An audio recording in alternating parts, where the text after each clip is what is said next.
Everybody, Randy Patrick here. Welcome to Housing Bubble 2.0 News of the Week, or as I like to call it, another episode of As the Housing Market Turns, and it's being turned by the virus. Though things are slowing down with respect to, I think, some of the local areas. We have more cities and counties and states reopening now. So I'm not too sure that's actually slowing the virus down, but it's at least opening up the economy. People are getting back to work, or at least getting back to normal life, etc. Still, things are not looking good overall in, I guess you could say, in the overall economy here. Let me just do a couple things first before we can get going here. So let's get that up here. And what I'm going to do is add my screen. So there you go, guys. All right, make it a little bigger. Okay, cool. So basically, Housing Bubble 2.0, that's me, Randy Patrick. That's my contact information. And if you would like to get a hold of me, there's my email right there. Okay, today, again, keep calm and please subscribe if you're not already a subscriber. Help my channel grow. That's most appreciated. We are going to talk about the labor market. So what's going on right now? Basically, we've got week 8 of the collapse of the U.S. labor market, nearing a previously unthinkable deep bottom. So this is from Wolf Street.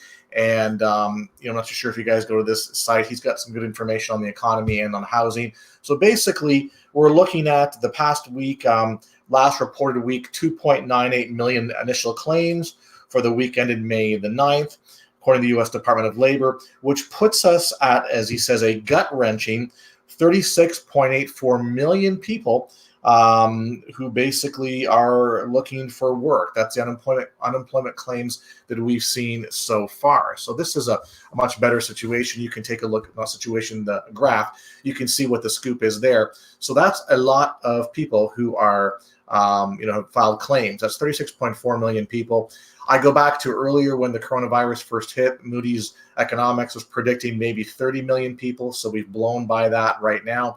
And, if you take a look at it, people are looking for the good news that's out there. So, the comment was, well, look, it didn't grow as much. It looks like we're leveling out. So, okay, we've had the past 2 weeks are pretty close, just basically over 3 million.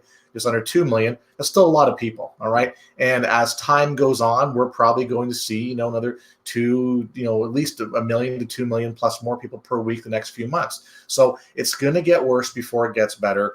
That's just the way there's no ifs, ands, or buts about it. That's the situation we got going on. How does this affect housing? Well, obviously, there'll be domino effects here. And as far as I'm concerned, this is the tipping point, and we'll start seeing more and more issues in the U.S. housing market because of this, with respect to renters not paying, people not paying their mortgage, landlords not able to pay their mortgage, other people not paying their mortgage, et cetera, et cetera. It's all going to be a domino effect. It will affect us. Mark my words, it will happen. All right, so let's take a look at the next slide I got going on here. So basically, we've got fewer borrowers are asking for mortgage relief, but that could change with bailout improvement. So typically what I'm doing now is on a Friday. Oh, and by the way, today is May the 15th. So what I'm doing is having a video every Friday to recap, the previous week's statistics. I'm interested in that. So we're looking at what just happened in the unemployment claim, the jobless claim market. We see that spiked again. And here we've got, they're saying fewer borrowers are asking for mortgage relief. But as of May the 12th, about 4.7 million borrowers were in so-called forbearance plans, up from a revised 4.5 million the week before, according to Black Knight Financial, a mortgage data and analytics company. So, as when we take a look at this, we're seeing that unemployment's raising, and every week it's bringing along with it the forbearance requests. So these are, again, the requests. Is these request numbers the right number, or could they be underreported? I think they could be underreported because we still know that some people, haven't. This is, May is hit now. So are you dealing with May? Do you know whether you can make your May payment or not, right, for your mortgage? How's that going to affect? Can you make it later in the month or not? So maybe you're still going to request forbearance. We're only halfway through the month, basically. Same thing with renters. Okay, renters, you're in May. Did you make your May 1st payment? Well, if not, what are you going to do about it? Are you going to be able to make it halfway through the month or towards the end of the month? Who knows? Could that affect your landlord if your landlord has a mortgage? Pretty sure it's going to affect them if that's the case. So the point is, we are seeing a growth in these numbers still, even though we can take or we're being asked to take some solace in the fact that, hey, things are leveling off. Well, yeah, leveling off looks pretty good compared to 6.9 million claims, right? It looks pretty good compared to having million plus forbearance requests a week. So that's I think that's what we're dealing with here. We're just dealing with bad numbers, and when numbers don't look as bad as the previous weeks, we're looking at to that as a glimmer of hope, which I don't really think that's the way to go here. If we do delve deeper into the forbearance numbers, as of May, approximately 4.7 million homeowners were in so-called forbearance plans, up from a revised 4.5 million of the week before, according to Black Knight. And if we start looking at where these numbers are, we're basically seeing, while the new numbers still translate, we're seeing 26,000 more borrowers in forbearance per day. The pace is 85% slower than when the plans began in early April. Altogether, 4.7 million loans in forbearance represents 8.8% of all active mortgages and more than $1 trillion of, we'll talk, unpaid principal.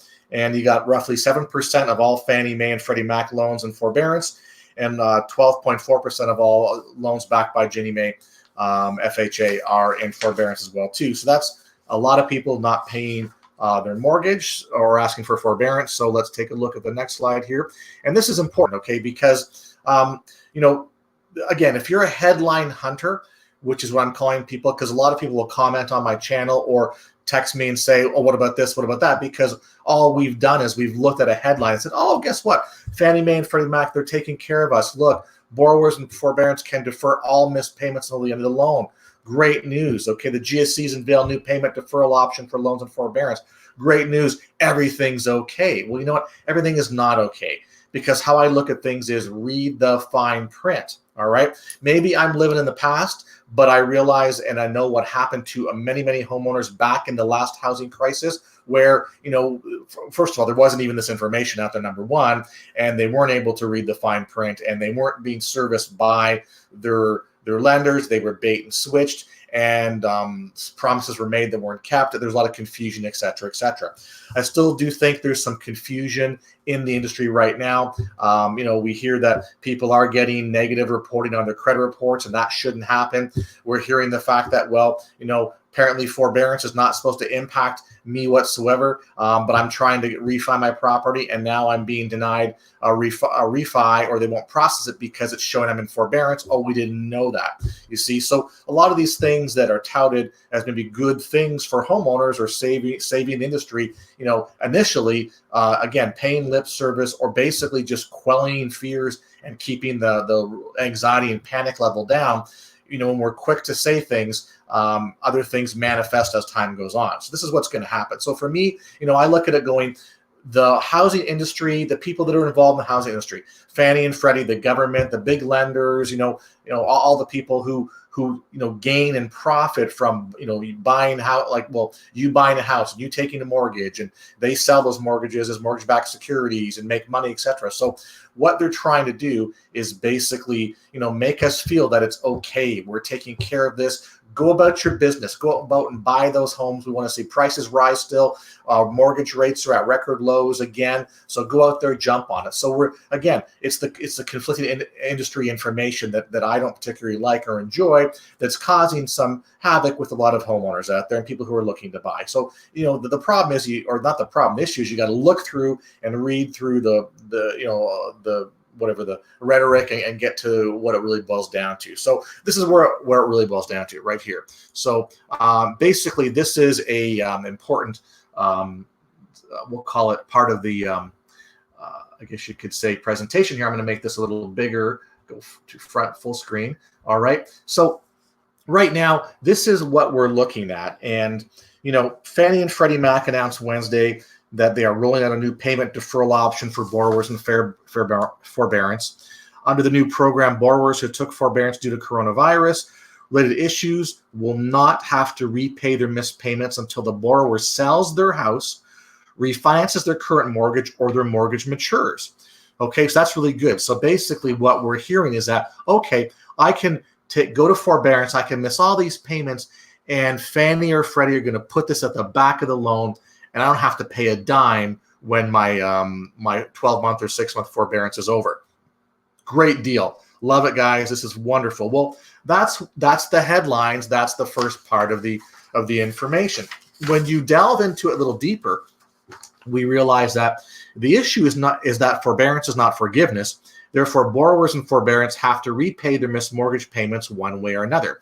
I still think that a lot of people believe that, this is really a non-payment because, hey, it's at the it's at the back of the loan. Or if it's at the back of the loan, I don't care because it's at the back of the loan. I'll deal with it when I sell or refi, as they say.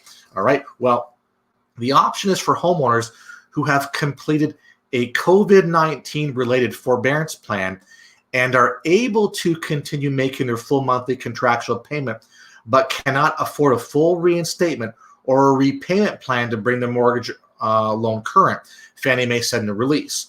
So understand that just because you picked a forbearance plan today doesn't mean that number is going to be, that mortgage value you're missing is going to be in the back of the loan, because you're still going to have to go through what they said. Or this is the key piece. So what people don't focus in on, these key little statements here, okay? But cannot afford a full reinstatement or a repayment plan to bring the mortgage loan current.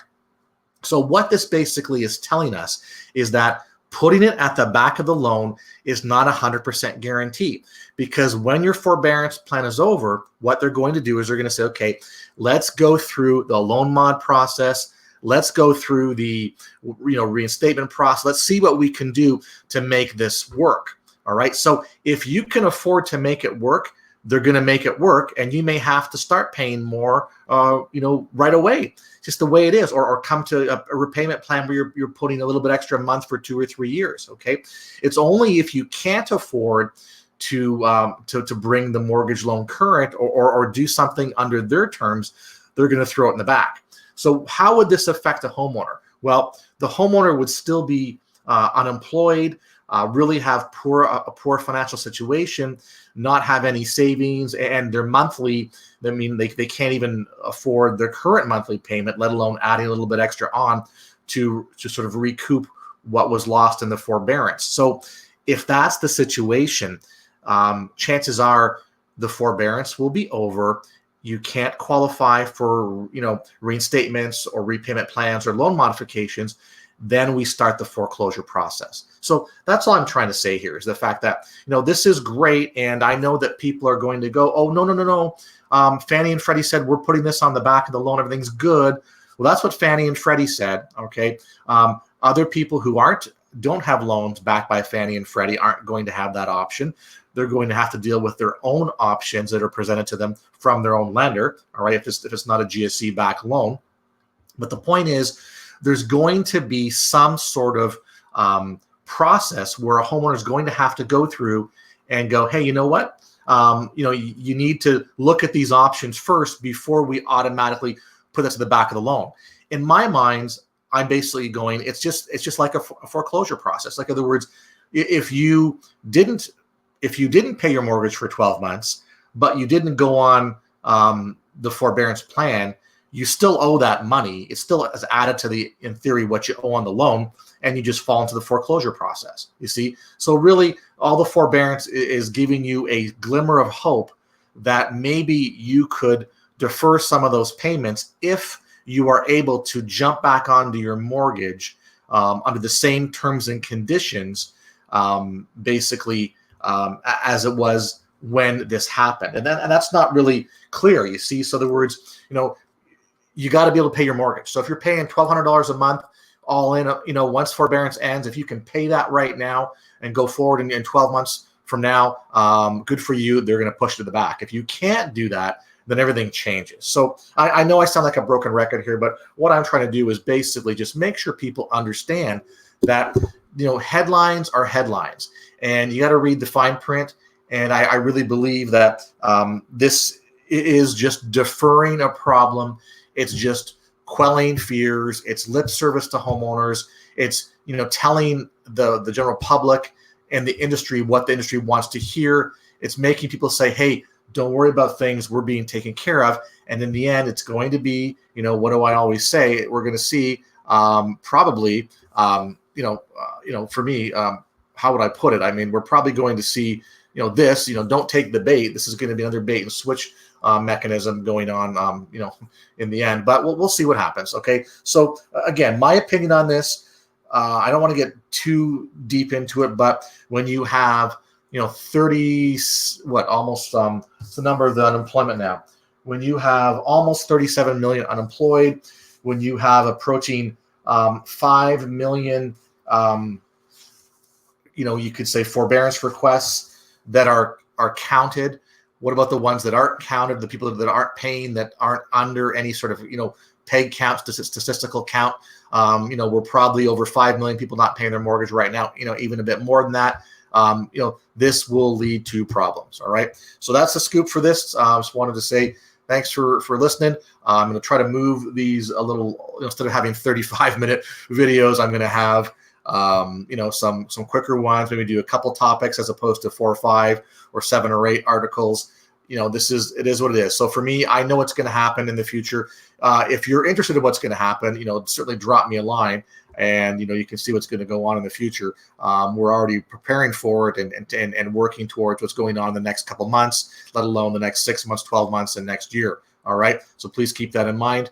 If we take a look, if you want more information, I can certainly help you with buying and selling houses in the area here. We can do off-market properties. Got a lot of those going on right now. Off-market, where people are, maybe investor groups are selling and normalizing their business. Also some REO deals I'm working with right now. I'd also want to put out there, I'm looking for real estate agent partnerships in various locations and cities across the country where I'm not physically there, to help me with short sales with my corporate clients and with REO disbursement opportunities. So if you're interested, you got to qualify with me. There's some things we're going to have to do, but I'm interested in talking to people as well. I've got my advanced short sale training and also my training on basic real estate. So you feel free to give me a shout. Thank you for the views, likes, comments. Please share the video with family and friends. Please subscribe if you're not already a subscriber, and help my channel grow. I really appreciate that. And once again, that's how you can get a hold of me. Email me at randy@luxuryshortsales.com, and we certainly will do the best we can to help you with your housing needs, wants, and desires. All right, guys, take care, and we'll look forward to speaking with you in a couple of days.